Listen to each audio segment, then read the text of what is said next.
Good day, ladies and gentlemen. My name is Surajo of Movie Musings, and today I will be reviewing Hereafter, released October of 2010.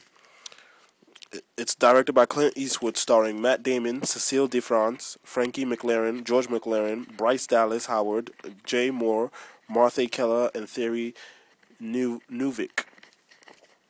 And the genre of film is thriller, supernatural thriller.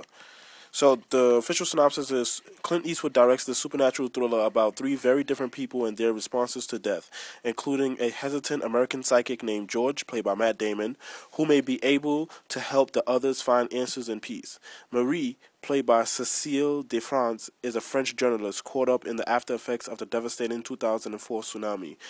While in London, young Marcus, played by Frankie McLaren, seeks to contact his deceased twin brother.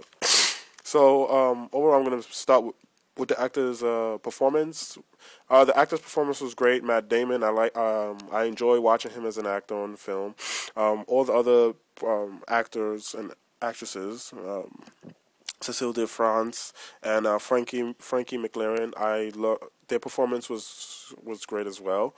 Now, my problem with this film is it was too long.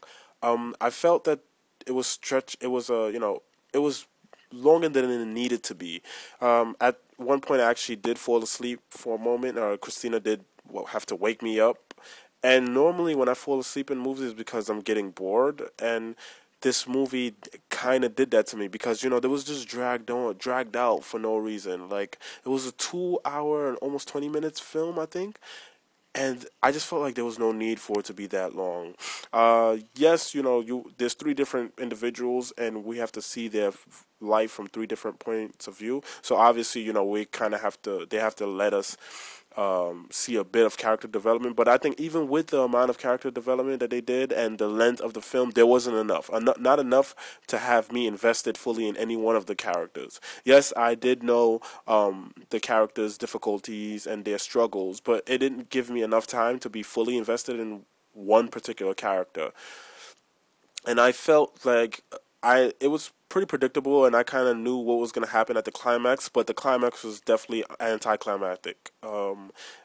When we got there, it was just like, oh, this is what happened, and it's like it didn't happen in a special way; it just happened, and I imagine that's how life is, but it didn't do it for me. Like, I felt like the entire time we were watching the film, it was dragging and dragging, and I just knew in my head I was like, oh, this is definitely a setup. Like, there's gonna be a huge climax, and it's gonna like get us all, because there's no way that this could drag, and then have an anticlimactic point, But that's what happened. Like, it dragged and dragged and dragged, and then we reached the climax, and it was like, oh, that's what happens. So I felt like maybe they should just shorten the film, and if they're not going to shorten the film, they should have just focused on one character more than the others. They tried to give all three of the characters equal amount of viewing time for us, but I just felt that the jumping around didn't allow me to get fully invested in any one particular character. So because of that, I have to give this movie a B. So if you want to go check it out, you can go check it out. I mean, I don't think it's gonna harm you or anything like that. But my rating would be a B because it was just too long and it was dragged. It was a dragged out story. It's a good story, but I felt that it wasn't really necessarily told in the right way to actually pull me.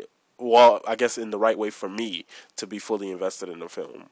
So I give the film Hereafter a B. Please listen to our other reviews, and thank you so much for checking this one out in particular, and have a good day. Bye-bye.